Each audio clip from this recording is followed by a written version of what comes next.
네, 모두 평안하실지요? 요한복음 7번째 시간입니다. 이제 5장 오늘 전체를 좀 살펴볼 텐데요. 요한복음이 쉽지 않고 또 양도 많고 복잡하고 예수님 말씀이 논리적으로 잘 연결이 안 되는 것 같아서 되게 어렵게 느껴지실 수 있는데 그래도 이 시간 조금 잘 참아가시면서 강의 끝까지 좀 잘 들으실 수 있으면 좋겠습니다. 좀 지치지 않으시기를 제가 바라는데 혹시 또 하시다가 포기하실까 봐 제가 미리 좀 염려하는 마음으로 말씀을 드립니다. 자, 이제 5장으로 한번 들어가 볼 텐데 제가 처음에 요한복음 시작하면 전체 구조를 알려드렸는데 그래서 5장부터는 좀 큰 단락이 새롭게 시작이 됩니다. 그래서 2장부터 4장까지는 예수님 말씀과 이적이 있지만 적어도 예수님 말씀에 대해서 표면화된 반대 또 표면화된 도전 뭐 이런 건 없었거든요. 근데 이제 5장부터 10장까지 묘사하는 걸로 보면 예수님 말씀과 이적이 더해지면 더해질수록 예수님에 대한 반대가 표면화되고 노골화됩니다. 그러니까 사실은 예수님의 말씀이 더 자신이 누구인지를 계시하신 거죠. 예수님께서 자신이 누구인지, 자신이 뭘 하시는지를 계시하면 할수록 사실 그에 대한 반대는 더 노골화되어 갑니다. 그래서 더 어려운 상황이 되는 건데, 이렇게 되는 것이죠. 5장부터 6장은 점증이에요. 분위기가 전면적으로 가고 있는데, 7장으로 가면 완전히 전방위적으로 조직적으로 예수님을 반대해요. 예수 믿는 사람들도 출교시키는 일을 하기 때문에 훨씬 더 어려워지는 거죠. 그래서 5, 6장이 하나의 단락이고 7장부터 10장까지가 하나의 단락인데 점점 예수님 말씀이 더해가면 갈수록 사람들의 반대가 더 격렬하게 심해져 간다라는 겁니다. 자, 그래서 5장부터 10장까지 전체 구조를 좀 살펴보면 이렇게 생각할 수 있습니다. 저는 이렇게 문단을 나누면 어떤가 이렇게 생각하는데요. 5장에서 5장부터 6장까지가 하나의 단락이고 7장부터 10장까지 하나의 단락이면서 10장 말미에 있는 40절부터 42절은 예수님께서 처음으로 요단강으로 돌아가셨다라고 해서 전반부, 요한복음의 전반부를 마무리 짓는 역할을 하고 있는 게 아닌가? 저는 이제 이렇게 생각을 합니다. 자, 그래서 예수님께서 요단강으로 돌아가시면서 11장부터는 저의 표현으로 따르면 그 표적이라고 저는 이야기를 하는데 예수님의 십자가와 부활을 준비하시는 것으로 암시하고 준비하는 것으로 나아가는 장면이 이제 펼쳐지게 될 겁니다. 자, 그래서 한번 구성이 어떻게 되는지 한번 보시고요. 우리가 오늘 이제 조금 길지만 같이 좀 살펴보려고 하는 5장은 이렇게 구성되어 있습니다. 38년 된 병자를 예수님께서 먼저 고치시고 그리고 난 다음에 그 고치신 사건이 안식일에 일어났다. 그리고 그 안식일에 예수님께서 계속해서 일을 한다. 그것 때문에 근데 특별히 예수님께서 그와 관련된 답변을 하시면서 아버지가 일하니까 나도 일해 라고 하는 것 때문에 유대인들이 아주 격렬하게 반대하거든요. 그래서 16, 17절에 아주 짧게 처음에 이야기를 하시고 18절부터는 아주 길게 예수님께서 이야기하시는 장면이 쫙 이렇게 펼쳐지게 되어 있습니다. 그래서 5장의 전체 구성이 이렇게 되어 있다라는 건데 이 5장의 구성은 6장과 흡사하게 구성되어 있어요. 6장도 이렇게 구성되어 있거든요. 그래서 6장도 처음에는 오병이의 기적, 물리를 행하시는 기적을 행하신 다음에 오병이어와 관련된 예수님의 광화가 펼쳐지고 그 광화 예수님께서 말씀하시는 것을 사람들이 들으면서 이해를 할 수 없었기 때문에 예수님께서 계속 말씀하시면서 쌓여가면 갈수록 사람들의 의심, 반대 이런 것들이 더 갑니다. 그래서 일부 사람들은 떠나기도 하고 또 그렇게 이야기를 하시죠. 자, 그래서 지금 우리가 살피려고 하는 5장 전반부 처음의 문단은 배경 역할을 합니다. 예수님께서 행하신 표적이기도 함과 동시에 그 표적을 통해서 예수님 자신이 누구인지를 드러내는데 예수님이 누구인지를 드러내는 것이 오히려 사람들은 예수님을 더 멀리하게 되는 아이러니한 상황이 이제 펼쳐지게 됩니다. 그래서 5장 후반부 이야기를 이제 문을 열어주는 처음에 이 바닥을 깔아주는 배경 역할을 하는 사건이다라고 볼 수 있습니다. 자, 하나씩 볼까요? 1절에 그 후에 유대인의 명절에 대해 예수께서 예루살렘에 올라가셨다라고 되어 있습니다. 자, 명절에 등장을 하는데 요한복음 안에서는 명절에 여러 번 등장해요. 그리고 그 명절의 배경이 되기도 하죠. 7장에는 초막절에 등장하면서 초막절의 두 가지 특징, 물과 빛, 그게 예수님께서 말씀하시는 것과 굉장히 잘 연결되어서 오거든요. 2장에서는 6월절이고 성전 정화 사건을 하면서 예수님이 자신이 성전을 대체할 거다라고 하시면서 자신의 죽음을 내다보게 하시죠. 그러니까 그 절기에 맞는 메시지를 이제 연결지어서 오는데 여기에서는 명절이 어떤 명절이었는지 밝히지 않고 있기 때문에 밝히지 않는다라고 하는 것은 이 명절이 가지고 있는 의미와 다르게 지금 예수님께서 하시는 것, 그러니까 그 명절에 가지고 있는 성격과 예수님께서 하시는 게 크게 연관되어 있지 않다. 그걸 알려주기 위해서 이름을 적지는 않았던 것 같다라는 생각이 들죠. 그런데 시간적인 배경은 명절이고 장소적인 배경은 예루살렘. 왜? 베데스다 이렇게 되는 거죠. 예루살렘을 보십시오. 이스라엘의 정치와 종교의 중심지였잖아요. 성전이 있어요. 그리고 그 성전 곁에 있는 양문 곁에 히브리 말로 베데스다. 베데스다는 은혜의 집이라는 뜻입니다. 양문은 이제 짐승들이 통과하는 문을 예루살렘으로 들어올 때 그 성벽이 이렇게 쭉 양쪽에 이렇게 있고 거기 안에 이제 동물들이 통과하는 그런 문이 있다고 그래요. 장소는 거기에서 벌어지는 것이죠. 자, 그러면서 3절 하반절부터 많은 병자들이 있었다라고 하고 그 병자들이 뭘 하고 있는지를 3절 하반절부터 설명하는데 사실은 이제 오래된 사본에는 3절 하반절부터 4절까지가 없어요. 그래서 아마 개역 개정에 갖고 성경을 자세히 보시면 꺽쇠를 양쪽에다가 3절 중반부터 시작해서 4절 끝에 꺽쇠가 있거든요. 이거는 오래된 사본에는 이 내용들이 없어요라고 되어 있습니다. 그러니까 아마 없는 것 같아요. 없는 게 맞는 것 같고 아마도 누군가가 후대 사람이 이 병자가 하는 이야기를 듣고서 친절하게 앞에 설명해 주는 거라고 아마 그렇게 생각하는 게 좋지 않을까라는 생각이 듭니다. 자, 그런데 이제 우리가 주목해야 될 사람은 38년 된 병자죠. 예수님께서 이 사람을 만나는데 재미있는 거는 많은 병자들이 있었다라고 하는 대목이에요. 예루살렘에 많은 병자들이 있었다? 거기는 성전이 있는데 왜 많은 병자들이 있지? 제가 이렇게 생각하는 이유는 뭐냐면 예루살렘은 성전이 있고 성전은 하나님의 임재가 있는데 하나님의 임재가 있는 곳에는 치유와 회복이 일어나야 되는 것 아닌가? 근데 거기에 엄청나게 많은 성전에 사람들이 있다, 병자들이 있다. 그리고 이 사람은 38년간이나 거기에 있었다. 이렇게 이야기하는 것은 사실은 당시 성전이 생명이 없는 하나님의 역사가 없는 그러니까 사실은 하나님의 임재가 없는 그런 곳이었을 그런 곳이라고 하는 점을 상징적으로 이런 방식으로 우리에게 알려주는 거 아닌가? 제가 이제 저 나름은 이제 그렇게 생각을 한번 해봤습니다. 네, 추론을 한번 해봤고요. 자, 그런데 38회 병자를 이제 만나시고 대화하시면서 그 이후에 벌어지는 사건들을 이렇게 정리할 수 있습니다. 6절부터 9절 전반절은 예수님께서 치유하시는 것을 묘사하고 있고 9절 하반절부터 15절은 이 사람에 대한 예수님과 유대인의 태도를 딱 극명하게 대조시켜서 보여줘요. 그래서 유대인들은 사람이 아니라 안식일이라고 하는 점에 초점을 맞추고 예수님은 안식일이 아니라 그 사람의 초점을 맞춥니다. 사실 이제 우리가 이런 대목을 보면서 우리 안의 모습을 좀 볼 수 있어야 돼요. 우리가 사람을 어떤 방식으로 대하는지 유대인들이 대하는 태도와 우리의 태도를 한번 비교해 보시고 예수님의 태도를 우리가 닮아 있나? 라고 하는 점도 한번 생각해 보실 필요가 있습니다. 자, 처음에 그래서 예수님께서 38년 된 병자를 딱 만나시고 난 다음에 네가 낫고자 하느냐 이렇게 물으시면서 접근을 하시죠. 대화를 시작하십니다.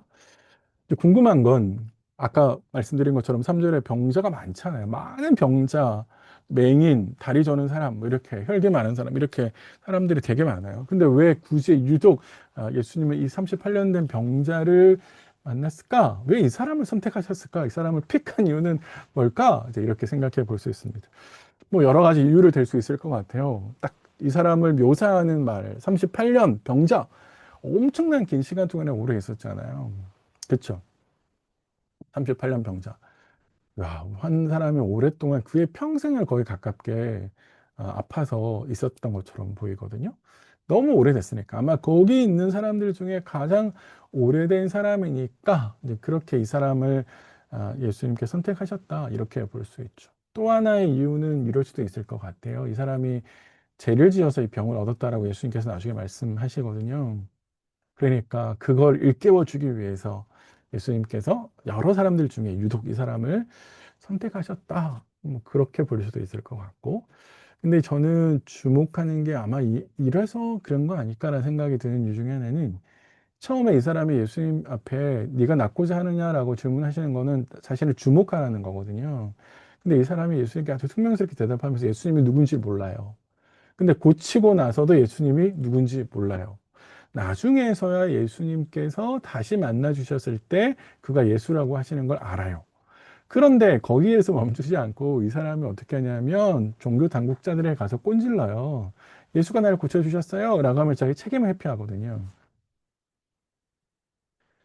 이 사람이 38년이나 너무 오랜 시간 그리고 제 결과로 고통 가운데 갇혀 있어서 그를 불쌍히 여기셔서 예수님께서 고치신 걸 수도 있지만 저는 더 나아가서 이 사람이 진짜 자격이 없는 하나님의 은혜를 경험하고도 불구하고 꼰질르게 되는 그런 연약함, 사실은 그러기 때문에 은혜가 필요하고 그런 사람을 선택하신 거 아닌가? 일부러 예수님께서. 네, 저는 그런 생각에서 이렇게 낳고자 하시면서 하느냐라고 말씀하시면서 이 사람에게 접근하지 않았을까? 네, 그런 생각을 해봅니다. 병자의 대답을 한번 보세요. 굉장히 퉁명스럽게 대답하거든요. 넣을 줄 사람이 없어요. 여기에 이제 6절, 7절 이하에 물이 움직이면 넣어줄 사람이 있어야 되는데 내가 가는 동안 다른 사람이 다 먼저 가요. 그래서 난 넣어줄 사람이 없어요. 이렇게 이야기하는데 이게 진짜 천사가 내려와서 물을 동했다. 이건 아마 사절에 이제 구체적으로 조금 더 설명을 해주는 것인데 음, 이건 아마 민간 신앙으로 우리가 이해하는 게 좋을 것 같습니다. 당시의 사람들은 이런 생각을 가지고 있었다라는 것이죠. 그리고 아마 어떤 사람은 누군가가 그 물에 들어가서 나오니까 그것이 이런 방식으로 사람들에게 알려졌을 수도 있고요. 그리고 이게 실제로 그러지 않았을 수도 있는데 사람들의 민간에 있는 신앙을 이 사람이 그대로 옮겨와서 말을 하게 되는 거죠. 근데 우리가 주목해야 될 건 이 사람의 태도예요. 보세요. 예수님이 낫고자 해? 라고 질문했잖아요. 그 말의 뉘앙스는 자신을 주목하라고 하시는 거거든요. 어떤 사람이 와서 낫고자 해? 라고 하는 말은 당신이 나를 낫게 해줄 수 있어요? 너무 당연한데? 당신은 나를 낫게 해줄 수 있어요? 이렇게 질문하는 거잖아요. 그러면은 도대체 당신 누구길래 나에게 그런 질문을 하세요? 라고 해서 주목하게 만드는 거죠. 근데 사실 이 사람은 너무 퉁명스럽게 이야기를 하면서 예수님을 주목하지 않죠. 예수가 누군지에 관심이 없어요. 38년 된 이 병자는 사실은 예수님을 주목해야만 사실은 살 수 있는데 그렇게 주목하지 않습니다. 자, 그런데 주목하지 않은 이 환자에 대해서 38년간이나 있었던 이 환자에 대해 예수님은 한마디로 말씀하시죠. 일어나 내 자리를 들고 걸어가라. 그가 긴 오랜 세월, 38년은 그가 가지고 있는 고통의 길이를 이야기할 건데, 고통의 시간을 보여주는 건데, 그 고통의 시간을 예수님은 단 한마디 말씀으로 끝내시죠. 그래서 이 사람이 일어나 자리를 들고 가게 돼요. 근데 이 일어나 가라라고 하시는 예수님 말씀이 능력이잖아요. 예수님 얼마나 능력 있는 분인지를 보여주고 그가 보통 사람이 아니라고 하는 것을 보통 인물이 아니라고 하는 것을 명백하게 보여주는 사건이 되는 거죠. 그래서 표적인데 이 표적은 예수님이 누구신지를 보여주고 그래서 사람들은 그 예수님께로 와야 되는 것을 이 사건이 명백하게 안내를 하고 있습니다. 예수님께서 이 환자에게 하셨던 일어나 들고 가라 라고 하는 것은 마가복음 2장 11절에 중풍병자에게 했던 말씀과 유사해요. 그래서 아마도 이 38년 된 병자가 아마 중풍병자였을 거고 자기 혼자 걸어 내려갈 수 없고 그래서 누군가의 도움을 받아서 내려가야 되는 그런 상황 가운데 있었던 거 아닌가? 이제 이렇게 역으로 추론해 보게 되는 것이죠. 자, 여기까지는 그래도 괜찮은데 이제 문제는 그 다음인데 요한이 그날은 안식일이었습니다. 이렇게 우리에게 알려주면서 이제 무대를 마련해 주는 것이죠. 그 다음에 벌어질 무대를 마련해 줍니다. 음, 복음서 안에서도 보면 예수님께서 안식일 날 병자들 낫게 하셔가지고 막 사람들에게 논쟁이 되잖아요. 여기도 마찬가지로 이게 안식일이었습니다라고 하는 것 때문에 사람들 사이에 이제 문제가 되는 것이죠. 음. 왜 이게 문제가 되느냐라고 하면 이제 유대인들의 율법은 예수님께 아니 구약에서 하나님께서 우리에게 준 율법에 따르면 어, 안식일 날 생업과 관련돼서 일을 하는 걸 멈추는 것으로 그래서 오로지 하나님께 집중하는 것으로 나아가게 하시거든요. 그러니까 방점은 어디에 있냐면 그냥 멈춘다 그것에 있는 것이 아니라 멈춤으로써 뭘 해야 되는 거예요? 하나님께 집중하게 만드는 거죠. 안식일의 본질은 거기에 있거든요. 그래서 하나님 안에서 하나님과 함께 참된 안식을 누리는 것을 바라보게 하는 거거든요. 그러니까 자꾸만 멈추는 것에서 집중하게 되면 사실은 아무것도 못하게 하죠. 그러니까 미시나 율법의 구전을 모은 책, 율법을 열심히 연구해서 이걸 안식일의 계명을 지키기 위해서 어떻게 해야 되지? 그러면 세부적으로 이걸 막 나누어서 열심히 연구한 결과물이 이제 미시나인데 이 미시나에 보면 39가지 금해야 되는 일이 있는데 그 중에 하나가 어떤 물건을 여기에서 다른 곳으로 옮겨가는 것이 있어요. 그러면 이 병자도 지금 자기의 침상을 들고 옮겨가는 거잖아요. 그러니까 사실은 율법 자체를 어긴 게 아니라 그 율법을 연구한 구전의 이야기를 어긴 거죠. 사실 유대인들은 구전도 똑같이 율법이라고 생각했기 때문에 여기 이 환자가 율법을 어겼다라고 생각하면서 지금 문제 제기를 하고 있는 거죠. 네. 그러니까 사실 병자가 유대인의 이 분노에 우리가 그렇게 중요하게 생각하는 안식일 계명을 지켰어, 어겼어 이렇게 이야기하고 있습니다. 사실 안식일은 유대인들의 표지라서 유대인들이 굉장히 중요하게 생각하는 그 계명 중에 하나여서 사실 엄청나게 화를 내게 되는 것이죠. 자, 그러면서 질문을 해요. 너 누가 너한테 안식일인데 이거 들고 가라고 명령 사람이 더 누구야? 이렇게 따져 묻죠. 왜 그러냐면 명령을 어긴 사람도 진짜 위험하지만 더 위험한 사람은 그 율법의 명령을 어기라고 부추긴 사람이잖아요. 그럼 이 사람이 이 사람들도 하고 저 사람들도 하면 그러면은 그동안 우리가 아주 중요하게 생각해 왔던 것들을 허물어 버리죠. 우리의 질서와 체계를 다 허물어 버리니까 그렇게 많은 사람이 누구야? 이렇게 명령해서 쫓아오라고 이야기하는 것이죠. 우리가 이제 여기 한 가지 유대인들이 가지고 있는 뭐랄까요? 문제들을 보게 됩니다. 환자가 38년간이나 아파서 고통스러운 가운데 있었는데 그 고통스러운 사람이 회복이 됐어요. 에, 그러면은 기쁜 거잖아요. 기쁨에 환희가 있어야 되는 거잖아요. 그런데 그 환자에게 초점을 맞춘 게 아니라 이 사람들은 종교적인 규율, 규칙, 질서 이런 것들에만 사실은 관심을 가지고 있죠. 하나님께서 우리에게 율법을 주신 것은 사람을 위해서 주신 거거든요. 백성들을 위해서. 그러니까 제도 때문에 사람이 존재한 게 아니라 사람을 위해서 제도가 존재해야죠. 그래서 하나님께서 안식일을 주시는 것도 사람을 위해 주시는 거잖아요. 일을 멈추고 고대 세계에서 일주일 중에 특정한 하루를 쉰다는 개념은 없었어요. 그래서 하나님께서 유대 백성들에게 이 율법의 말씀을 주시면서 일을 멈추게 하고 그리고 창조의 질서에서 쉬게 만들고 쉼을 통해서 하나님께 집중하라고 이야기하는 거잖아요. 그러니까 자꾸 멈추는 것에 방점이 생겨버리니까 거기서 회복에 대해서 초점을 맞추지 못하는 거죠, 유대인들이. 그러니까 사실 이게 큰 문제죠. 우리도 사실 그럴 수 있거든요. 우리가 어떤 제도와 우리가 가지고 있는 어떤 제도나 우리가 어떤 가지고 있는 틀은 사람들이 더 하나님을 잘 믿고 잘 찾을 수 있도록 해야 되는데 사실은 그것이 하나의 도구가 되어서 누군가를 억압하고 누군가를 불편하게 만들면 사실은 그러지 말아야죠. 네. 그러니까 이 유대인들이 사람이 아니라 제도에 집중하고 있고 그들의 시선이 머무는 모든 곳에서는 다 차갑게 딱딱한 제도만 있잖아요. 사랑의 온기가 없잖아요.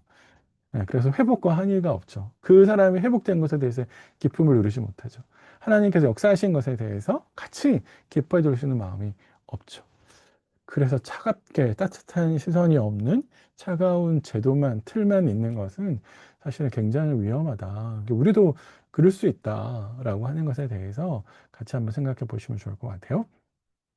상반되게 예수님은 전혀 다른 태도로 대답하십니다. 사실은 회복시켜주고 난 다음에 다시 성전에서 이 사람을 찾죠. 자, 그러면서 예수님 하신 말씀 뭐예요? 네, 죄송합니다. 네, 잠깐만요.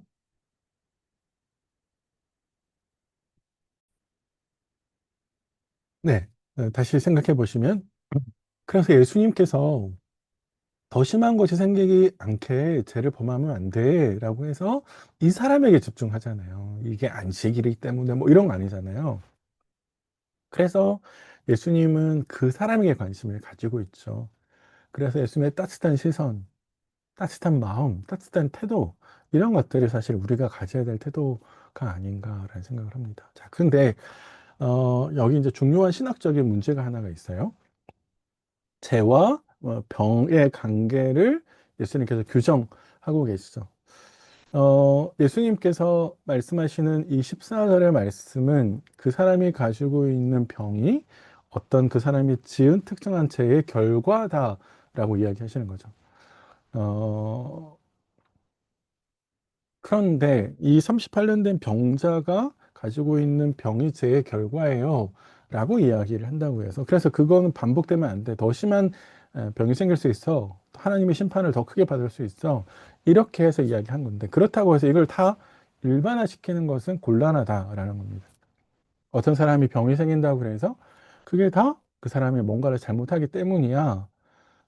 이렇게 말할 수는 없다는 거죠. 반대로 또 모든 병은 어떤 죄하고 관련이 없어. 이렇게 일반화시킬 수 없는 거죠. 여기 이제 중요하게 등장해야 되는 사람이 이제 9장에 나중에 이제 저희가 살피게 될 텐데요. 9장에 가면 어, 앞을 볼 수 없는 사람이 등장하잖아요.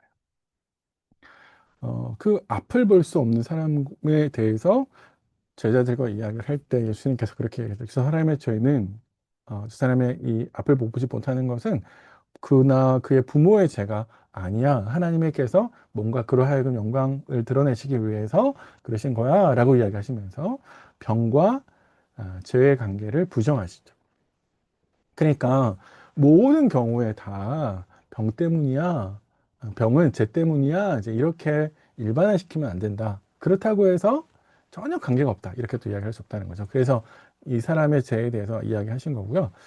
15절에 가면 이 병자가 유대인한테 가서 자신을 고쳐준 사람이 예수예요 라고 해서 일릅니다. 왜 이 사람이 예수의 이름을 일러주었을까라고 생각해 보면 결국에 뭐예요? 자신의 책임을 회피하려고 하는 거죠. 왜냐하면 자꾸 추궁하거든요. 너 안식일 범임을 범했어? 이렇게 하면서 추궁했는데 사실은 그 화살을 자신에게 명령한 사람으로 옮겨가게 하는 거죠. 네. 그러니까 진짜 자신의 그 오랜 세월의 어, 고통을 해결해 준 분을 이야기하는 건 참, 네, 이 사람의 연약함을 우리가 볼 수 있고, 나중에 가면 구장에 맹인된 사람의 모습과 굉장한 대조를 이룹니다. 네, 그래서 한번 5장, 9장과 나중에 한번 대조해서 한번 생각해 보시면 좋겠습니다. 자, 요 사건이 이제 빌미가 돼서 유대인들이 이제 조직적으로 예수님을 박해하려고 하는데 16절에 이렇게 돼 있어요. 그러므로 안식일에 이러한 일을 행하신다. 우리 개역은 단수로 번역했는데 헬라어 성경에는 복수로 되어 있습니다. 이러한 일들. 그러니까 사실 예수님께서 안식일에 그들이 규정하고 있는 안식일법을 어긴 게 이번이 처음이 아니다라고 하는 것을 알려주죠. 우리 복음서 같은 데 보면 여러 번 등장합니다. 제자들이 이렇게 밀밭 사이에서 밀을 까먹어가지고 문제가 되기도 하고 또 환자를 고쳐서 문제가 되기도 하죠. 그러니까 사실은 여러한 일들이 있었고 그 사건들이 중첩이 되어서 이렇게 지금 이게 표면화되어 왔다라고 이야기할 수 있습니다. 그래서 유대인들이 예수를 박해하게 됐다. 이 사실은 시제를 생각해 보면 이게 계속해서 예수님에 대해서 이 문제를 거론하고 이 문제에 대해서 예수님에 대해서 반대해 왔다라고 하는 것을 우리에게 이야기해 주고 있는 것이죠. 자, 그거에 대해서 예수님이 17절에 그들에게 이르시되라고 우리 번역했지만 사실은 대답한 거예요. 대답했다라고 번역해야 되거든요. 이 헬라어는. 그들이 안식일에 예수님께 사역하시는 것에 대해서 계속해서 문제 제기를 하니까 내가 왜 안식일에 일을 하는지 그거에 대해서 자신의 입장을 이야기하셨다라는 거예요. 그 한마디가 17절에 이렇게 되어 있습니다. 내 아버지께서 이제까지 일하시니 나도 일한다.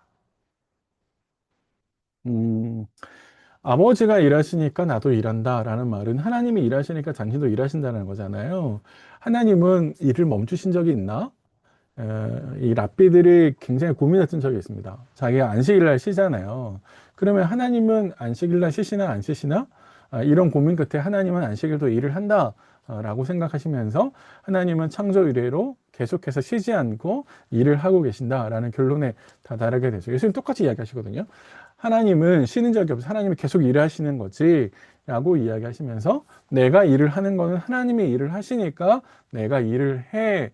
라고 하시면서 하나님과 자신의 범주가 같은 카테고리 안에 있다라고 하는 것을 이야기해줘. 만약에 너희가 하나님의 안식일 날 일을 하시는데 그 안식일 날 일하시는 것 때문에 하나님을 정죄하지 않는다면, 그래서 하나님의 일하시는 것을 안식일에 일하시는 걸 인정한다면 나 또한 일을 하는 것에 대해서 문제 삼지 말아야 돼라고 이야기하시는 것이죠.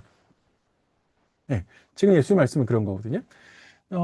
예수님 자신이 지금 하나님과 같은 하나님이신 거죠, 사실 예수님은. 근데 자꾸 눈에 보이는 예수님은 인간으로 오신 예수님이시기 때문에 그 인간으로 오신 예수님이 자꾸 하나님과 자신을 같은 카테고리 안에 두려고 하니까 기분 나쁘겠죠. 특별히 여기 그 다음에 내 아버지라고 이야기하잖아요. 내 아버지, 독생자 예수 그리스도 두 분의 깊은 관계, 독특한 관계를 보여주는 말인데 사실은 유대인들에게 하나님을 내 아버지라고 하는 것은 인간 예수가 하나님 내 아버지다라고 하면서 하나님을 하늘에서 끌어내리신 거거든요. 그러니까 굉장히 신성모독이 돼요. 거꾸로 예수님 무슨 말씀하시는 자신이 누구인지, 자신이 그리스도고 하나님의 아들이고 나아가서 결국 하나님이시다라고 하는 것을 그들에게 보여주는 말이 되는 거죠. 그러니까 이게 유대인들은 자꾸 눈에 보이는 인간의 모습으로 입고 오신 예수 그리스도밖에 보지 못했기 때문에 그 이면에 인간의 몸을 입으신 하나님을 보지 못했기 때문에 그들은 끝내 예수님에 대해서 반대하고 박해할 수밖에 없었던 거죠. 그래서 그들에게는 그런 눈이 없었다라고 하는 것을 우리에게 명백하게 보여줍니다. 사실 이게 그래서 볼 수 있다라고 하는 게 얼마나 감사한 일인지, 그런 거 한번 생각해 보셔야 됩니다. 자, 그래서 이제 이로 말미암아 예수님의 대답으로 말미암아 유대인들이 예수님을 죽이려고 하죠. 두 가지입니다. 하나는 안식일을 범했죠. 네. 그러니까 유대인들이 얼마나 안식일에 대해서 목숨을 걸고 있었는지, 중요하게 생각했는지를 우리에게 안내해 주는 것이고요. 더 나아가서 하나님과 자기가 동등하다. 사실은 유대인들은 이렇게 이해를 했는데 예수님은 자신이 하나님과 동등한 위치에 있어 이렇게 말씀한 게 아니거든요. 하나님과의 관계를 이야기한 거지. 그렇죠? 그리고 하나님이 일하셔서 나도 일한다라는 말은 하나님이 행하시는 원리를 따라서 내가 사역하는 거다 이렇게 이야기하시는 건데 마치 유대인들은 그 말씀을 자신의 입장에서 보면 이게 하나님하고 똑같다고 지금 인간이 이야기하는 거야? 이건 신성모독이지 이렇게 오해를 한 거죠. 그래서 예수님을 막 죽이려고 이해를 했던 거죠. 자, 그래서 19절 이하 예수님께서 대답은 이것에 대해서 예수님께서 대답을 하십니다. 그러니까 사실은 예수님 대답을 보면 그들이 예수님 말씀을 오해했다라고 하는 것을 이해할 수 있습니다. 자, 예수님 대답은 47절까지 쭉 이어지는데 그 첫 번째 대답이 30절까지예요. 이거는 뭐에 집중하고 있냐면 안식일날 일했잖아요. 그에 대해서 예수님께서 왜 내가 안식일에도 쉬지 않고 일을 하느냐? 그와 관련해서 쭉 이야기를 하시는 거고요. 두 번째 대답은 이첫 번째 대답을 이어서 하나님이 일하시니까 나도 일해.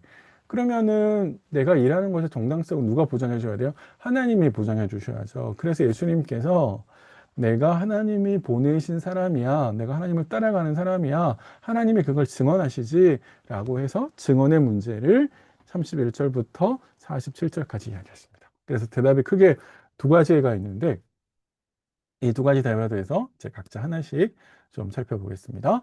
자, 첫 번째 대답은 안철교와 관련되어 있다고 그랬어요. 그래서 이 첫 번째 대답이 30절까지 논리가 이렇게 크게 세 덩어리 문단으로 다시 나눠집니다. 논리가. 첫 번째 핵심은 이거예요. 1절, 1번에 보이시는 게 핵심이에요. 내가 하나님께서 행하시는 것을 보면서 그를 따라하는 거야. 이렇게 처음에 이야기하고 계시는 것이죠. 그래서 내가 지금 독단적으로 니네가 지금 내가 하나님하고 동등하다고 생각하면서 지금 문제 제기를 하는데 내가 그렇게 이야기하는 게 아니야.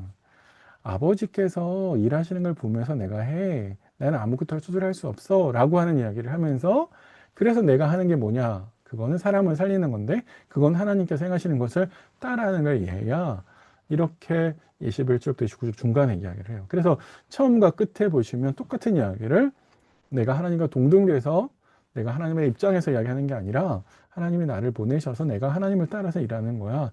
그게 이제 대답의 핵심으로 들어가 있습니다. 예. 그래서 19절부터 20절에 예수님께서 이렇게 이야기하시죠. 아들이 아버지께서 하시는 일을 보지 않고는 아무것도 스스로 할 수 없다. 스스로 한단 말은 자기 주도하에 이렇게 한다는 거죠. 너 왜 안식일에 일해? 이렇게 얘기하면서 그거 사실 내가 하나님께서 하시는 걸 보고 내가 마음대로 이해를 하는 게 아니라 하나님께서 생각하시는 걸 보면서 내가 그거 따라하는 거지 이렇게 이야기하는 거죠. 그래서 하나님이 하시는 것을 보고 따라한다는 말은 하나님이 이 모든 일들을 어떻게 한다는 거예요? 주도해 가고 계신다 이렇게 말씀하시는 것이고 아들이신 예수 그리스도는 그 아버지께서 하시는 걸 보면서 따라서 순종하는 거다라고 이야기하는 거죠. 그러니까 핵심은 뭐냐면 내가 동등해서 독립적으로 뭔가 할 수 있는 게 아니다 라고 이야기하시면서 그 이유를 19절 하반절부터 20절에 이야기하는 겁니다. 예. 그래서 따라할 수 있는 이유가 뭐냐라고 하면 하나님께서 아들을 순종하시는 아들에게 더 아들을 사랑하셔서 그걸 다 보여주고 계시기 때문에 보여주시고 있기 때문에 예수님은 그걸 따라갈 수밖에 없는 거예요. 아들이시니까 이렇게 가야죠. 이렇게 하나님께서 제시하는 것에 대해서 하나님은 사랑하셔서 그걸 제시해 주시고 예수님은 하나님께서 그걸 제시해 주기 때문에 자기가 독립적으로 하지 않고 하나님께서 제시하는 것에 대해서 따라갈 수밖에 없죠. 특별히 요한복음 안에서는 예수님은 보냄을 받은 사람이잖아요. 하나님은 보내신 분이고, 그렇죠? 그러면 보냄을 받은 사람은 보내신 분을 따라갈 수밖에 없는 것이죠. 그래서 예수님께서 스스로 할 수 없다라고 말씀하신 이유는 하나님께서 나를 보내셔서 나가 따라갈 수 있는 것을 보여주시니까 내가 독자적으로 행하는 것은 불가능해라고 이야기하고 있는 겁니다. 자, 21절부터 29절까지는 그 일하시는 내용이 뭐냐? 그러면 하나님이 일하시니까 나도 일한다고 했는데 도대체 뭔 일을 하는데? 이렇게 이야기를 합니다. 첫 번째는 하나님께서 일하시니까 나도 일해. 그게 내가 안식일에 일하는 이유야. 그럼 도대체 뭔 일을 하는데요? 그래서 21절부터 29절까지는 핵심은 하나님이 죽은 자들을 살리신 것 같이 나도 하나님을 따라서 죽은 사람들을 살리려고 하는 거야. 그래서 사람 살리는 일을 한다라고 이야기하고 있고 이건 결국 쉽게 말하면 사람을 구원받게 하시는 일이다라고 볼 수 있습니다. 이걸 이제 차례대로 하나씩 한번 살펴보시죠. 자, 27절부터 23절에 한번 보세요. 처음에 예수님께서 아버지께서 죽은 자들을 살리신 것 같이 아들도 자기의 원하는 자들을 살린다. 하나님께서 하시는 게 뭐예요? 하나님은 당신의 백성들을 구원하셔서 살리시기를 바라시죠. 그래서 그 하나님의 뜻을 받들어서 예수님께서 사람들을 살리는 거죠. 그러니까 결국 예수님께서 사람들을 살리는 건 자기의 원하는 것에서 멈추는 게 아니라 하나님이 원하시는 것을 말한다라고 볼 수 있습니다. 여기 특별히 이제 살린다, 하나님은 살린다, 예수님도 살린다라고 이야기를 하시는데 여기서 말하는 살린다라고 하는 것은 마지막에 구원을 이야기하는 거죠. 그죠? 네, 종말론적으로 우리가 모두 다 부활의 몸을 입고 하나님 곁에 살릴 건데 물론 현실에서 조금 이따 이야기하겠습니다만 이 부활은 마지막 때에 있는 것만 아니라 지금 여기서 이 부활의 몸을 우리에게 맛보게 하시는 거거든요. 우리의 구원이 지금 여기서가 아니라 마지막 때 완성될 건데 그렇다고 해서 마지막 때 완성될 이 구원이 여기에 아무런 영향을 못 미치는 게 아니잖아요. 그러니까 현실에서 맛볼 수 있게 되는 거다라고 볼 수 있는 것이죠. 자, 그래서 아들이 하나님께서 사람을 살리는 것처럼 아들도 그들을 살리시는 이유인데, 그래서 그 안에 생명을 갖고 있는데, 그럼 왜 아들이 이걸 할 수 있느냐? 도대체 누구시길래? 예, 그거의 이유를 이제 22절부터 23절에 설명하고 있습니다. 두 가지죠. 하나는 하나님께서 심판의 권세를 아들에게 맡기셨다는 거죠. 그래서 살릴 자와 살리지 않을 자의 권세, 그걸 결정할 수 있는 권세는 예수님께 있다라는 것이고, 두 번째는 하나님께서 아들을 보내실 건데, 아들을 그냥 보내지 않고 심판의 권세를 맡기셔서 심판의 권세를 갖고 있는 아들을 사람들이 공경하게 하려고 하신다는 거예요. 그죠? 자, 그러니까 아들을 공경하지 않는 자는 아들에게 심판의 권세를 맡긴 하나님을 공경하지 않는 거가 되는 것이죠. 이게 지금 예수님께서 이 말씀을 하시는 이유는 뭐냐면, 유대인들에게 지금 너희가 나를 공경하지 않는 것은 누구를 공경하지 않는, 너희가 그토록 열심을 내고 있는 그 하나님을 공경하지 않는 거다라는 거죠. 그러니까 사실은 되게 아이러니한데, 이 유대인들은 하나님에 대한 열심을 가지고 지금 예수님을 거절하고 있는 거거든요. 그러면 그들이 하나님에 대한 열심에 틀렸다라고 이야기하는 겁니다. 이건 나중에 5장의 후반부에 가서 제가 다시 한번 설명을 드리겠습니다. 자, 그래서 지금 이야기가 뭐예요? 예수님께서 자기가 원하는 자들을 살린다. 근데 자기가 원하는 자를 살릴 수 있는 이유가 뭐냐?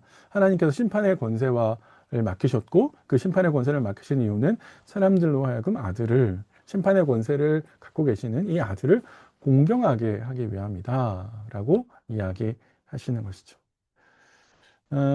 자, 그러면 처음은 아들이 살린다는 것에, 사람들을 살린다라고 하는 것에 방점이 있다면, 24절부터 29절은 언제 살리는 건데, 이거에 대해서 초점을 맞추고 있습니다. 그러면서 25절과 27절에서는 현재 지금 아들의 말씀을 듣는 이들에게 영생이 시작됐다라고 하는 것을 이야기해 주고 있고, 28절부터 29절은 그 영생의 종점인 미래, 그래서 그때 우리가 모두 다 부활의 몸을 입게 될 거다라는 것이 강조하고 있고요. 또 한 측면은 25절부터 27절은 예수님의 권한을 굉장히 강조하면서 28절과 29절에는 인간의 책임을 강조하는 말을 합니다. 제가 이 요한복음 계속 앞에서 설명드렸듯이 하나님의 은혜와 우리 인간의 반응을 한 자리에 놓는 것에 대해서 요한복음은 어색해하지 않아요. 우리는 은혜가 있으면 행위가 없어야 된다고 생각하잖아요. 근데 성경의 가르침은 하나님의 은혜가 우리 행위를 배제시키지 않아요. 오히려 하나님의 은혜는 우리로 하여금 더 잘 행할 수 있게끔 만드는 동력이 되는 거거든요. 그래서 이 두 개가 부딪힌다라고 생각하지 않아요, 성경은. 우리가 가끔만 전적인 하나님의 은혜를 너무 강조해서 그런 신학교에 빠져 있는 건데, 그런 점에서 어색해하지 않으셨으면 좋겠습니다. 자, 그래서 24절부터 27절에는 아들이 지금 현재에 어떤 사람을 살리느냐, 지금 살리는데 내 말을 듣는 사람, 나 보내신 이를 믿는 사람. 그러니까 아들의 말은 하나님께서 주신 말씀을 배우는 거니까, 곧 아들의 말은 하나님의 말이죠. 아버지께서 보여주신 것을 따라하니까 아들이께서 행하시는 사역은 아버지께서 행하시는 사역이 되는 거죠. 그러니까 아들을 살리시는 이는 누구예요? 순종하는 사람. 아들의 말을 듣고 아들의 말에 순종하는 사람을 살리는 거다라고 이야기를 할 수밖에 없는 거죠. 근데 그 아들의 순종하는 사람, 살리는 사람은 언제냐? 지금이다라고 25절에 이야기하십니다. 25절의 번역이 조금 우리 이 개역개정의 번역은 이렇게 어감을 잘 살리지 못했어요. 그래서 이렇게 번역할 수 있습니다.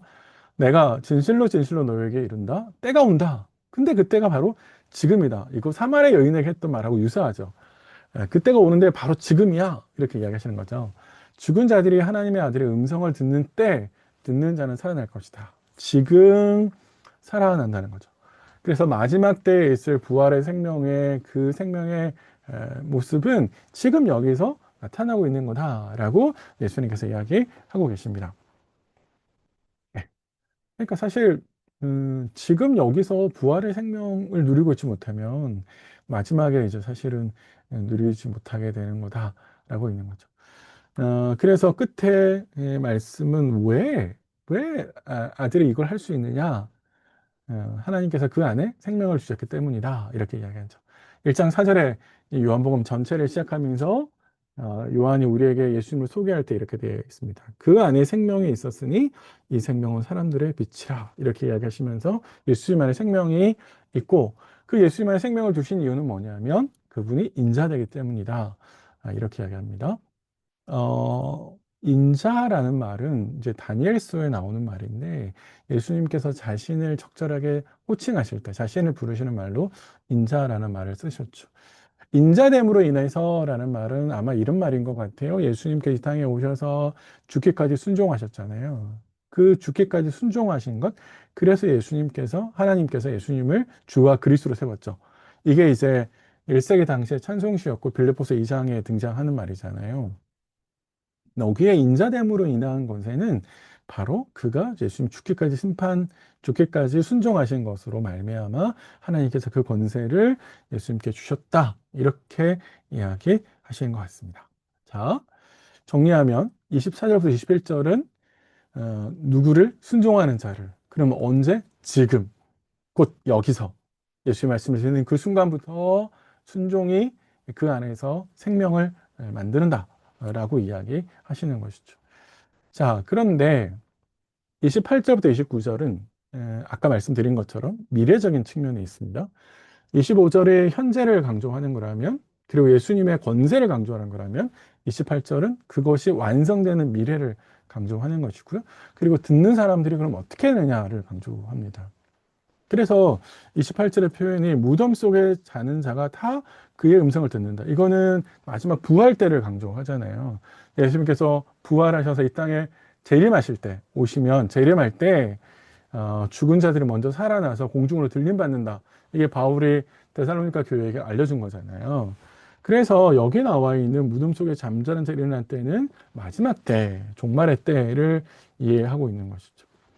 자, 그래서 선한 일을 행한 자는 생명의 부활로, 악한 일을 행하는 자는 심판의 부활로 나온다.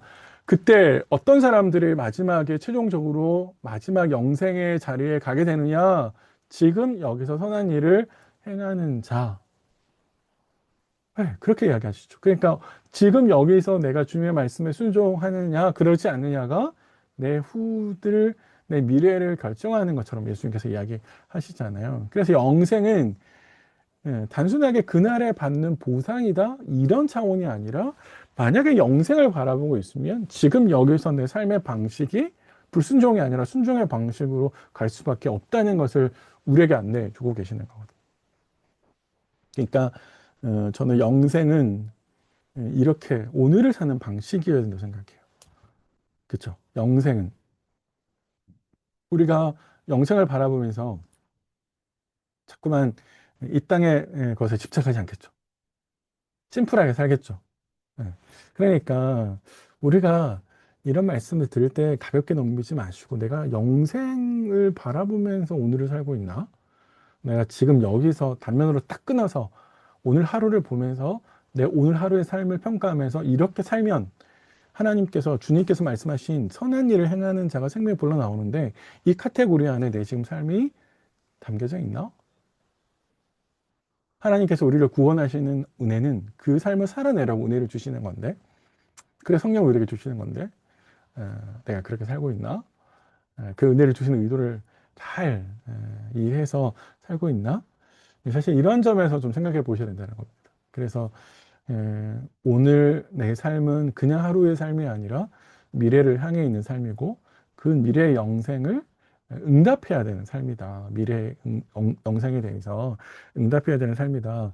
이런 관점에서 오늘 하루의 삶을 평가하는 게 필요합니다. 그렇게 생각하시면 좋을 것 같아요. 자, 그래서 5장 30절에 그걸 마무리를 하시면서 예수님께서 내가 아무것도 스스로 하는 게 아니다. 이 모든 것들은 다시 하나님의 뜻을 따라서 간다. 내 자의적인 뜻이 아니라 내가 주도하는 게 아니다. 내가 하나님과 동등된 게 아니다. 내가 하나님과 함께 간다. 그러기에 내 행함은 내가 심판하는 것들은 의로울 수밖에 없다. 내가 사람들을 누구는 살리고 누구는 죽이는지, 누구에겐 구원 영생을 주지 않는 건지 그걸 결정하는 것은 그렇게 하는 것이 의로울 수밖에 없다. 하나님의 뜻을 따라가는 거라서 그렇게 하시면서 마무리를 짓죠. 그래서 첫 번째 문단 19절부터 30절까지의 이야기는 안식일에 일을 하는 것과 관련되어서 또 왜 자꾸 안식일에 일을 하는 거야? 안식일은 쉬어야지 라고 이야기 제기를 했는데 그것에 관해서 하나님께서 일하시니까 나도 일한다. 어떤 일을 하는 거야? 하나님께서 사람을 살리는 것 같이 나도 사람을 살리는 거다. 라고 해서 일하심에 대한 답을 이렇게 여기서 하셨다라고 이제 볼 수 있습니다. 자, 그래서 예수님의 대답, 첫 번째 대답이 이제 이렇게 정리가 되는 거고요. 아이고, 기시죠. 너무 길고 복잡하실 것 같은데, 뭐, 그러시면 조금 끊어서, 여기서 끊으셔서 가셔도 좋을 것 같아요. 좀 여유를 가지시면서 하시면 좋은데, 제가 이걸 하나에 담으려고 했던 이유는 논리가 이제 계속 연결되기 때문에, 그래서 말씀을 계속 드리고 있습니다. 좀 편안하게 하시면 좋을 것 같아요. 31절부터 47절은, 아까 예수님께서 계속 이야기하셨죠. 내가 아버지를 따라가는 거야. 아버지가 보내신 자고, 그래서 아버지가 행하시는 걸 그대로 보면서 내가 따라가야 돼. 라고 이야기하는 잖아요. 그러면은 예수님께서 내가 아버지를 따라가고 있다라고 하는 자신의 이 사역이 옳다, 정당하다라고 하는 것을 증명하려면 가장 좋은 방법은 뭐예요? 하나님께서 내가 시킨 거야 라는 것을 증명해 주시는 게 가장 좋은 방식이죠. 그죠? 그래서 31절부터 47절은 자신의 이 말이 옳다라고 하는 것을 예수님께서 증명해 주시는 자리인데, 그러면서 그 증명한 자리임에도 불구하고 유대인들은 예수님의 그 사역을 제대로 받아들이지 않았다라는 일로 이야기를 하고 계십니다. 자, 그래서 논리가 이렇게 연결된다라고 하는 것. 이게 사실 이걸 생각하지 않으면 성경을 쭉 읽다 보면 무슨 말인지, 이게 지금 무슨 말을 하고 있는 건지 논리가 잘 안 설 때가 많거든요. 그래서 논리에 따라서 끊어서 생각해 보시면 이 두 가지 논리로 된다라는 겁니다. 자, 그래서 예수님께서 증언의 이야기를 끄집어내시는 거예요. 31절에. 내가 만일 나를 위해 증언하면 내 증언은 참되지 않는다. 왜요? 예수님이 지금 하신 게 뭐예요? 다 아버지의 뜻을 따라 했잖아요. 내가 지금 아버지의 뜻을 따라 했다니까? 근데 예수님께서 그래서 내가 오라라고 계속 이야기한들 소용이 없죠. 왜냐하면 그게 하나님의 뜻인지 하나님 보내신 건지 아닌지는 예수님이 지금 여기에서 증명할 수 있는 게 아니잖아요. 그래서 예수님이 뭐라고 이야기냐면 내가 하나님의 뜻 따라갔는지 증언하시는 이가 따로 계시지라고 이야기하십니다. 나를 증언하시는 이는 누구예요? 하나님이시죠. 그래서 요한복음 12장 나중에 49, 50절 보시면 이렇게 예수님께서 증언하시는 것에 대해서 언급을 하십니다. 그렇죠? 하나님께서 증언해 주시면서 내가 보낸 거야. 내가 그를 보낸 장본이야. 이렇게 증명해 주셔야 된다는 거죠. 그래서 예수님께서 하나님이 내 증인이시다라고 이야기를 하시는 것이죠. 그런데 사실 요한도 나를 증언하긴 했지. 사람들은 요한의 증언을 알고 있거든요. 요한이 와서 계속 예수를 증언했단 말이에요. 그래서 그의 제자들이 예수를 따라가기도 했었죠. 그래서 예수님께서 요한의 증언을 끄집어냅니다.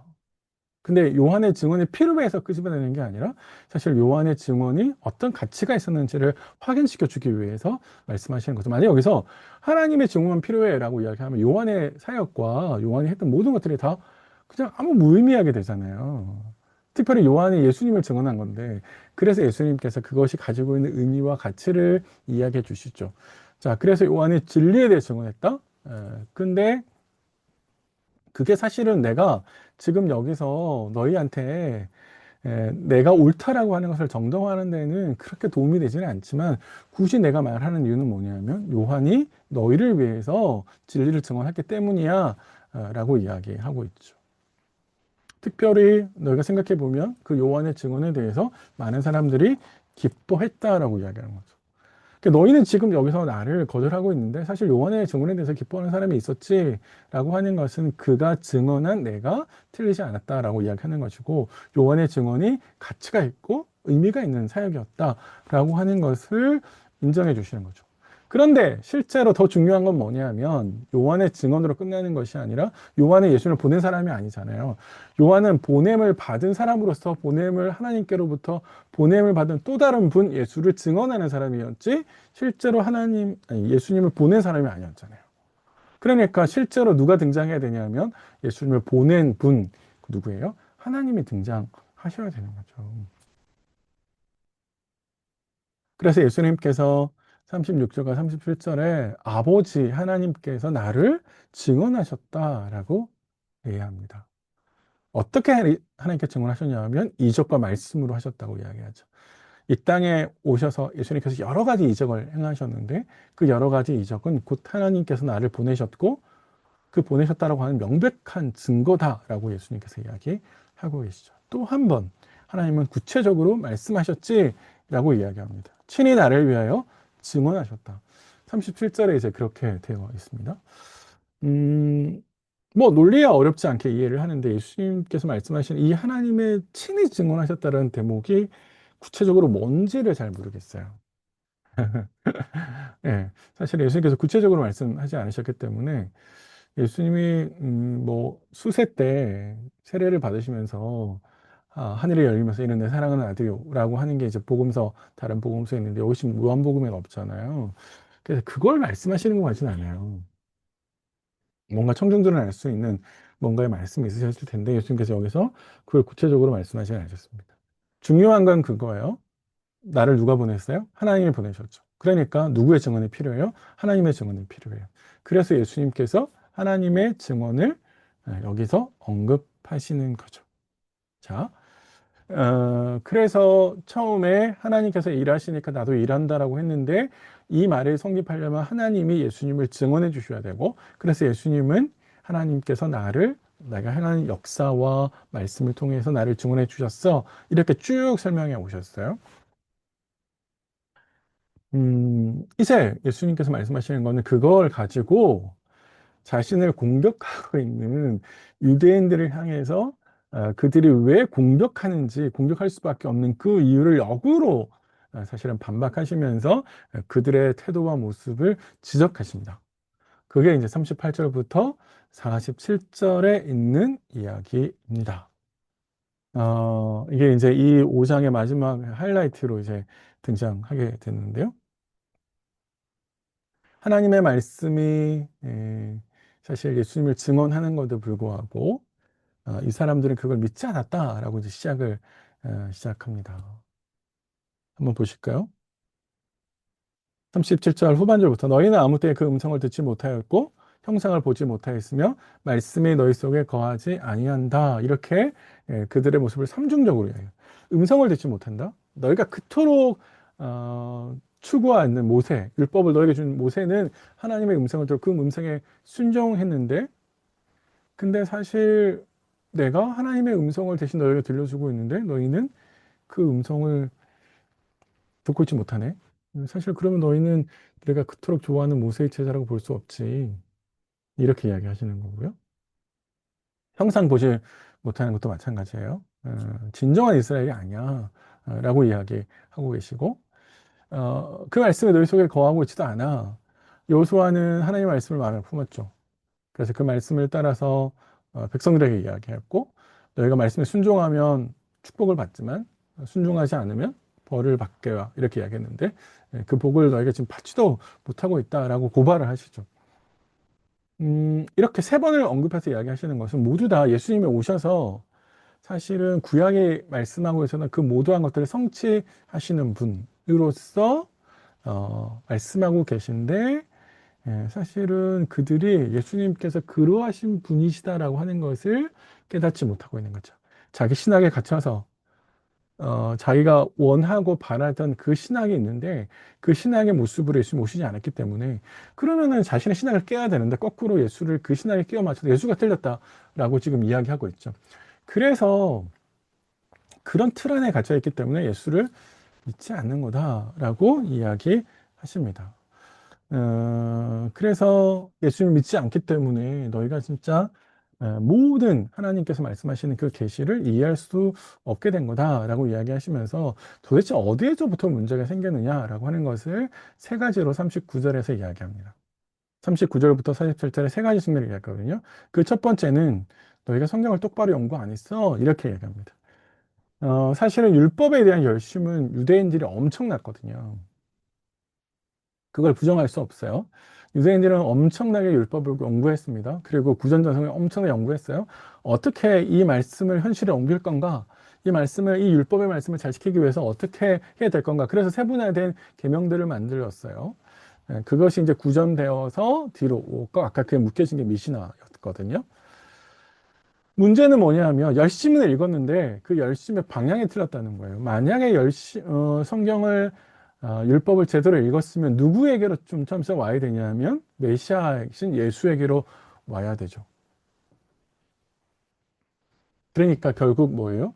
참된 내용과 목적을 그들의 깨닫지 못했고 그건 결국 그들의 열심의 방향이 틀렸다라고 볼 수 있습니다. 어떻게 볼 수 있습니까? 그 증거는 지금 예수님을 거절하고 있기 때문에 그렇죠.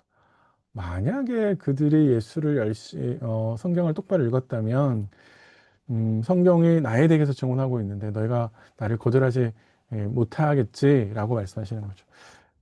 이게 한번 우리에겐 정말 중요한 생각인데요. 방향이요. 성경을 열심히만 보는 것이 아니라 제대로 읽어야죠. 요즘에 막 문해력 이런 이야기도 하잖아요. 근데 이게 되게 위험한 게 뭐냐면 성경을 읽으실 때 사실 우리가 가지고 있는 선입관이 있거든요. 그래서 성경이 자꾸만 아까 제가 말씀드린 은혜와 우리의 행위를 한 자리에 놓는 것도 성경은 계속 그렇게 하고 있는데 우리는 자꾸만 행위는 배제시키거든요. 저는 행위 구원론자가 아닙니다. 행위를 열심히 하면 구원받는다? 이게 아닙니다. 하나님께서 우리에게 은혜를 주신 것은 우리로 하여금 선하게 만들어 가신다는 원리가 성경에 제시되어 있다는 말씀 드리는 거예요. 성경을 그래서 보실 때 우리가 어떤 방식으로 읽느냐, 자꾸 내가 가지고 있는 선입관을 가지고 성경을 본다면 자꾸 틀리게 되는. 네. 그래서 성경을 제대로 읽어내는 것에는 사실 우리에게 방향이 필요합니다. 신앙도 마찬가지죠. 신앙은 열심만으로 되지 않아요. 방향이 중요해요. 내 신앙의 방향이 어디를 향해 가고 있는지 점검해 보셔야 돼요. 이게 진짜 하나님께서 나에게 말씀하신 방향인가? 그걸 잘 한번 깊이 우리가 생각해 보실 필요가 있습니다. 두 번째 이유는 예수님이 말씀하시는 거는 하나님을 사랑하지 않아서 하나님의 영광을 구하지 않고 자기의 만족과 자기애에 빠져서 사실은 그 모습을 추구해 왔기 때문에 결국 나를 거절했다는 거죠. 만약에 진짜 너희가 하나님을 사랑해서 하나님의 영광을 추구했다면 그 하나님이 보내신 나를 나를 거절할 수 없지라고 이야기하시는 거죠. 이것도 참 예수님 말씀이 우리에게 많은 걸 생각하게 되죠. 음, 어, 제가 목회자여서 목회자들의 관심이 많은데, 저는 페이스북에 우리 목회자들이 사역에 제가 어디를 사역하러 가요? 위해서 기도해 주십시오. 아니면 혹은 오늘은 어디를 갔다 왔어요? 라고 해서 여기저기서 많은들 올리시거든요. 제가 너무 삐딱하게 한쪽에서 보는 걸 들 수 있는데 조심할 필요가 있다고 저는 생각해요. 그런 모습이 사실은 사람들에게 칭찬받기 위해서 하는 거 아닌가? 그거 진짜 하나님께 영광을 돌리기 위해서 하는 건가? 하나님께 영광을 돌리는 방식으로 자기에게 영광을 돌리고 있는 거 아닌가? 네. 제가 너무, 너무 비판적으로만, 물론, 중요한 자리에 기도가 필요하고 그런 관심이 필요하죠. 그래서 알리실 수 있죠. 한쪽 측면에서는 그렇게 볼 수 있지만, 그러나 그 이면에는 사실, 그런 위험성이 도사리고 있다는 걸 아셔야 됩니다. 우리가 일상에서 생각하는 것도 마찬가지예요. 내가 자꾸 중앙에서 사람들의 관심을 끌려고 하고 나에게 관심을 두지 않으면 어려워하고 끊임없이 사람들로 나에게 관심을 두게끔 만드는 건 사실은 예수님이 요구하시는 모습이 아닙니다. 그래서 유대인들이 진짜 그들이 하나님을 추구했다면 예수님을 거절하지 말아야 되는데 그들이 추구한 것은 하나님이 아니라 자신이었고 하나님의 영광이 아니라 자기 영광이었다. 자기애였다. 라는 겁니다. 그래서 하나님을 닮지 않았다라는 것들, 그런 점에서 한번 생각해 보시면 좋을 것 같고요. 마지막으로요. 너희가 진짜 모세의 글도 제대로 못 믿었다 이렇게 이야기하는 거죠. 모세가 너희를 고발할 거다 이렇게 이야기합니다. 왜냐하면 모세가 나에 대해서 기록했으니까. 너희가 그토록 중요하게 생각하는 그 모세는 나에 대해서 증거했는데 너희는 그러지 않았다. 그래서 사실 너희가 이렇게 거절하는 것에 대해서 내가 아니라 바로 그 모세가 너희를 거절할 거다. 이렇게 예수님께서 이야기하십니다. 음, 우리가 이제 여기서 또 한 번 생각해야 될 거는 유대인들이라는 거예요. 이 질책을 받고 있는 사람이. 그러니까 누구보다도 예수님을 영접했어야 되는, 누구보다도 은혜를 많이 받은. 그러나 그들은 자기 신학에 빠져서, 자기 욕심에 빠져서 예수를 거절하고 있는 거다라는 거죠. 하나님의 백성이었는데, 하나님의 백성이라고 불리우는 사람들이었는데, 아이러니하게도 그들은 예수님을 거절했다라는 겁니다. 그래서 이제 우리가 가지고 있는 신학, 우리가 가지고 있는 틀, 전제, 이런 것들이 과연 내 신앙에 도움이 되나? 깨트려야죠. 네. 때가 되면 병아리가 알에서 깨어나야 되듯이 우리가 더 큰 생각을 영접하기 위해서는 지금 내가 가지고 있는 생각들을 깨실 필요가 있습니다. 그래서 그 안에 묶이지 않도록 우리는 굉장히 조심해야 됩니다. 네, 5장 전체를 좀 다 살피느니라 시간이 꽤 많이 걸렸습니다. 너무 고생을 많이 하셨습니다. 그런데 5장의 이 말씀들은 되게 중요한 말씀이어서 깊이 좀 잘 묵상하셨으면 좋을 것 같고요. 요한복음 강의가 이제 더해가면 갈수록 저는 그런 바람이 있어요. 우리의 생각이, 우리의 신앙이 좀 더 깊어지고, 좀 더 넓어지고, 좀 더 겸손해지고, 그래서 좀 더 하나님을 닮아가는 그런 시간들이 있으시기를 바랍니다. 이게 좀 계속 강의가 길어져서 제가 좀 조심스럽긴 죄송하긴 한데 그래서 좀 지치셔서 포기하실 것 같기도 한데 그래도 좀 인내를 가지시고 끝까지 좀 같이 가셨으면 좋겠습니다. 긴 시간 고생 많으셨습니다. 다음 강의에 뵙겠습니다.